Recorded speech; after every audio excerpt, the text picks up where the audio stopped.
Okay guys, this is our first lesson, record lesson. We're on application of vectors.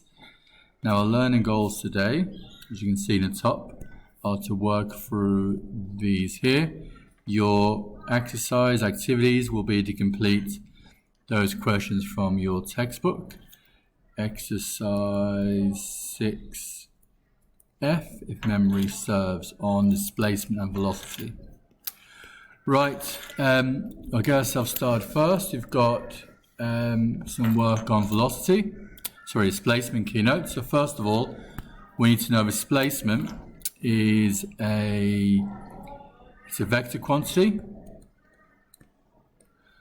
So it has a magnitude plus a direction. So you can see here is a vector diagram, or it's a diagram, okay? Now, looking at that, we have an angle of motion. There's 45 degrees there. We can also work out the magnitude, essentially just Pythagoras. So, got 4 squared plus 4 squared, so root 32. Which we can simplify to, I think, 4 root 2. That should be good. That's what we call a magnitude.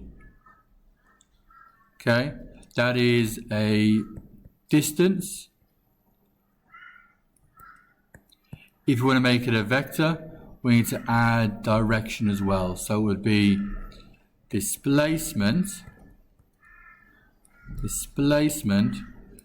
would equal, with a bearing of 45 degrees. That's what we mean by displacement, okay? Now vectors naturally have a displacement, but they have a direction, an I and a J direction. So we'll just be using that concept.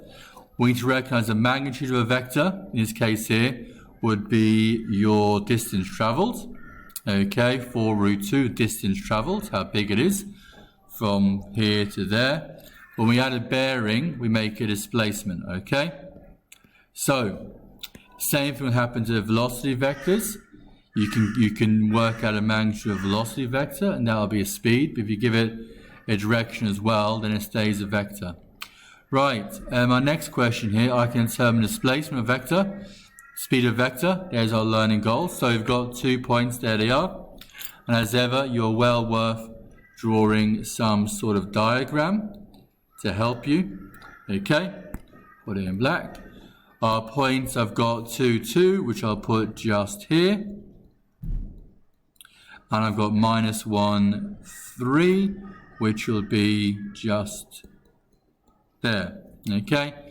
If a particle moves from point A to point B, express the displacement vector of the particle in component form. So once in component form, that'll naturally be a vector.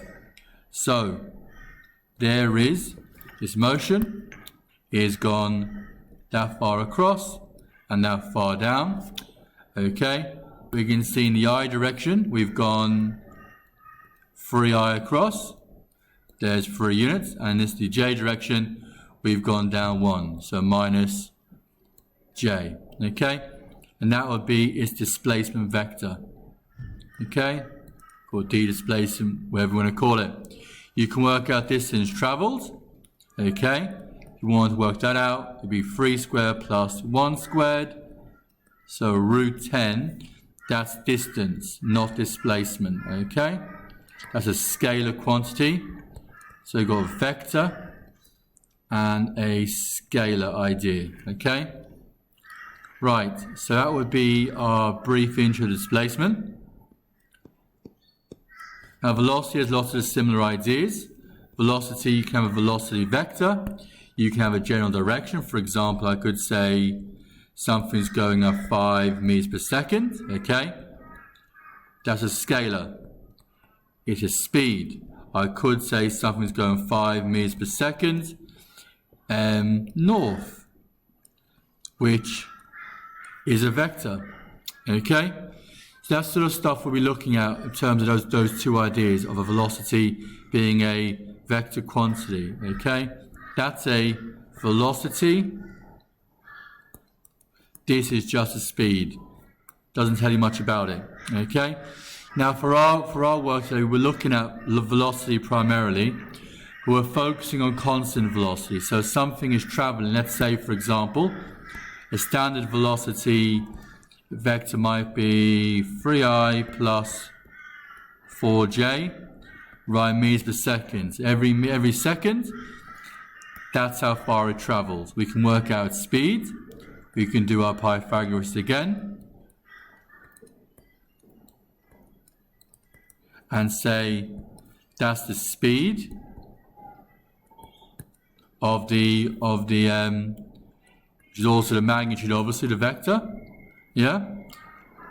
But that's what we mean by a vector meters per second. You might then get a vector equation, okay, as you can see here, which links the displacement, S being our displacement. You might know from physics, the Suvat equations, you might have seen that in physics at some point, year 10, I don't know.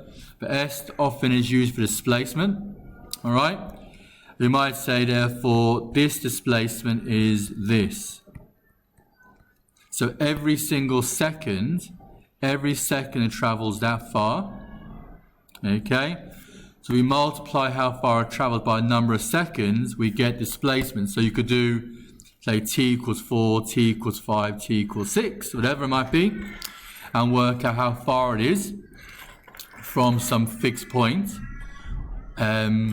often 0, but not always, at any given time of t. So I could try, I know, look, t equals 4, displacement would be, if t is 4, as we multiply our brackets, I get 12i plus 16j. That will be displacement when t equals 4. And that's the idea of it, okay?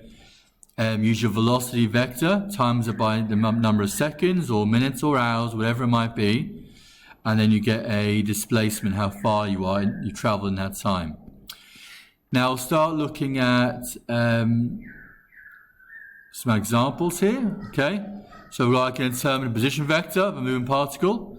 I can solve problems relating to these concepts. So, reading it through, a particle starts at point A with position vector, where the unit is in meters. Okay, the particle begins moving with velocity, that's how far it moves. Find the position vector of the particular particle at different times. This is an important example, but it's the first time I mentioned this word position vector. That's a very, very, very important concept that we'll be looking at throughout this section. Okay, so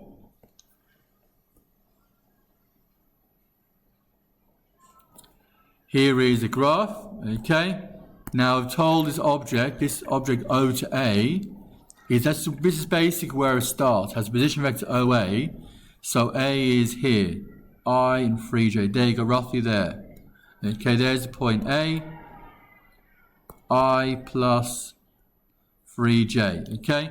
That's like a starting point, it begins there, and once it's there, it begins moving at constant velocity that. So in other words, it starts moving something along those lines. That's what it starts doing. That's its velocity vector, okay? So it starts from the red point and starts moving off in that direction, okay? Sort of north, sort of east direction, I guess, okay? So that's what's going on. Now we can write a position vector of a particle P. I'll write OP is OA plus TV. This is known as a position vector. It tells you where the object is at a given time, any given time you want. Okay? So, OP, P being the particle, and O being the origin. So how far is it from the origin? Okay. In this case here, I've got this. It started here, I plus 3J, and then I do T, lots of the velocity. And the velocity is there. there it is, okay? And the idea is that we, like t equals 1, 2, 3, we'll be working out this distance. And the particle ends up there, we're working out that distance there. That is a distance O to P. There's P, some point where the particle ends up, there's O. We're trying to work out that distance, OP each time, okay? So we've got some times here.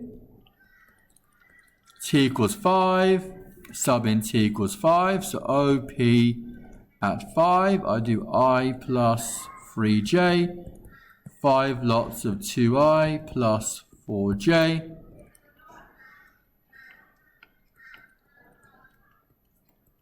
equals, I have 10I, we expand the brackets out, plus 20J.